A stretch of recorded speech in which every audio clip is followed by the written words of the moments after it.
Shin kai ma kana cikin masu danne-dannen kowane link da ya shigo hannunka?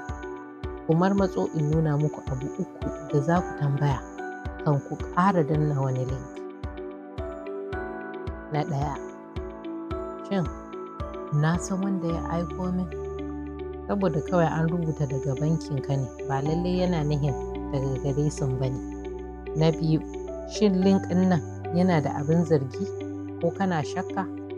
Ka danna ka riƙe ko ka yi hover, wato ko ka ɗan ɗora mouse ɗinka a kai ba tare da ka danna ba. Idan ka ga an rubuta Amazon a maimakon O an rubuta 0, wannan alamar hatsari ce. Na uku, shin ana matsa min lamba? Masu yaudara suna amfani da gaggawa. Danna yanzu ko asusunka zai rufe.